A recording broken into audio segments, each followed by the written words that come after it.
All right, Sooner Nation. So today we got to talk about and discuss some things that Brent Venables has dropped, maybe even some game changing news in his press conference availabilities, talking about the future of Oklahoma football. These are some exciting updates, and I think it's really going to help everybody see the light at the end of the tunnel, put some hope to the end of this season and going into next season. So, we got to talk about it today. We got to talk about what Brent Venables revealed, though. Before we do that, as always, guys, 66% of you are not subscribed to the channel, but you watch the videos. So do me a favor, look down below, check that little box that says subscribed. Make sure you subscribe there. If you're not, make sure you do that. And then hit the like button, join the discussion. Like I said, love always chatting it up with you guys there. Sometimes I can't get to them all because when you guys show out, sometimes it's just hard to get to all of them, but we try to reply to as many as possible. But to get into the news, so Brent Venables talked about Sooners that could return in 2025. And in this week's press conference, he specifically highlighted Jackson Arnold, but the week before that, he outlined the wide receivers.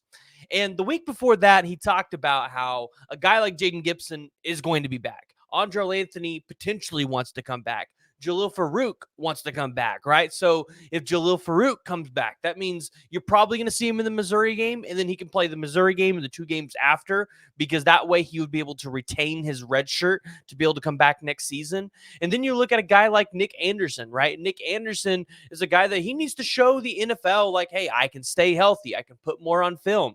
And then if you can get a guy and convince Deion Burks to come out, you could get 5 out of those 5 wide receivers back next season and potentially have the same start to next season, but a little bit better in terms of injuries than you did this season. So that's always good news there. But in his press conference availability today, or on Wednesday or on Tuesday, and we knew this question was coming, but it was kind of really just asking about the future of Jackson Arnold and if he's been talking about transferring, things like that, because everybody thought Jackson Arnold got benched. He's going to leave the program.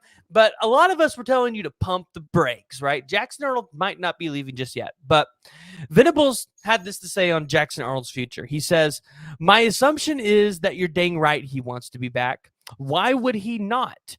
That's how I look at it. I don't have my head in the sand, and I would be concerned if I was thinking in that way. I wonder if he wants to be back. Well, shit. You're the starting quarterback at Oklahoma. This is your dream. You turned down a lot of good people to come here, and now you faced some headwinds. Now you're just going to quit? I don't see that in him, and I don't see that in the guys in our locker room. Does it happen in college football and in life? You're damn right. But not with people that are built with the right stuff. Not at all. Jackson's got the right stuff. And this is really encouraging to hear on multiple fronts. One, this tells you the staff goes out there and recruits guys that want to be a part of the program, not necessarily there for one coach. We saw that with Lincoln Riley. When Lincoln Riley left the program, you saw mass exodus players out of Oklahoma. You saw a bunch of commits decommit from Oklahoma. You saw who was bought in to the University of Oklahoma. And for Jackson Arnold, he was not being recruited when Lincoln Riley was here. It took Brent Venables and Jeff Lebby and the staff to get here to want to pursue Jackson Arnold. And he turned down very good schools. The University of Georgia, I think Notre Dame was in the mix at some point, and I'm sure he could have gotten plenty of other really good offers. And so you look at it and say, Jackson Arnold this season had a bump in the road, right? He had a bad performance. He got benched for a little bit, but Jackson Arnold has came back, and he's been a really good sport about the whole situation. And so Brent Venables kind of shining this light about how, yeah, like there's a good chance Jackson Arnold could be back next season. That's good news for Oklahoma fans because this provides more continuity. And Jackson Arnold is a really dang good player. Remember how excited we were when we got him on the recruiting trail? Everybody thought this is the next Heisman winner at Oklahoma, and he can still be that.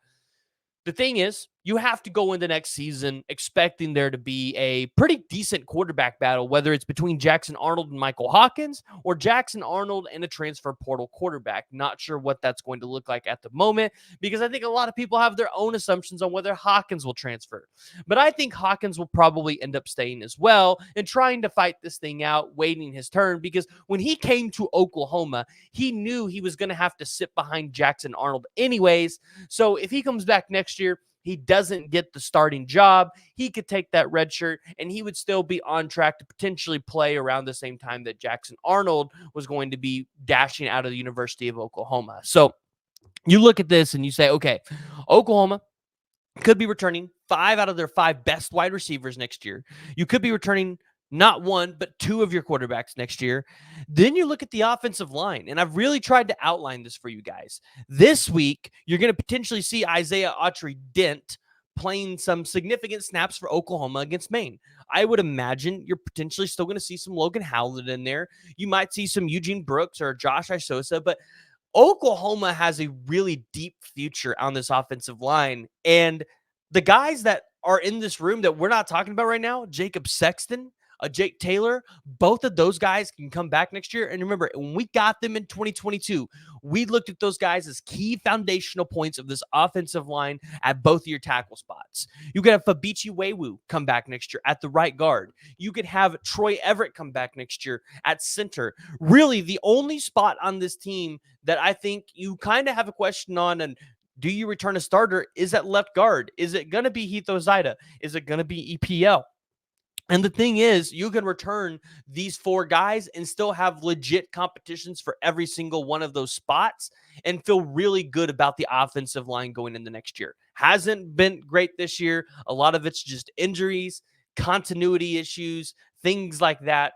But I think next year you return a lot of these guys and it's going to look better. So a lot of this matters for Oklahoma, understanding that some of these guys are going to be returning, that the guys that Brent Venables is bringing into the program are not quitters. They're not guys that it doesn't go their way and then they're dashing off to go to another program. That's not how it works.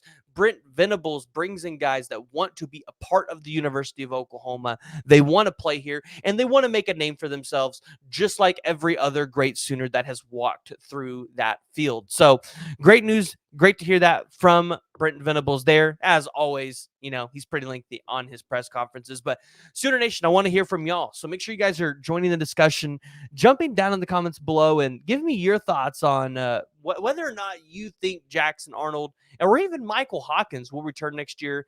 Do you think Oklahoma can return 5 out of their 5 wide receivers? And, how many guys on this offensive line do you think they realistically bring back? Because what Oklahoma brings back and what they can return next year, along with going out and getting an offensive coordinator this offseason, it's going to matter, and it's going to decide on whether or not Oklahoma can compete for a national championship. So if you guys made it this far, make sure you guys hit that like, hit that subscribe button, and we'll see you guys next time.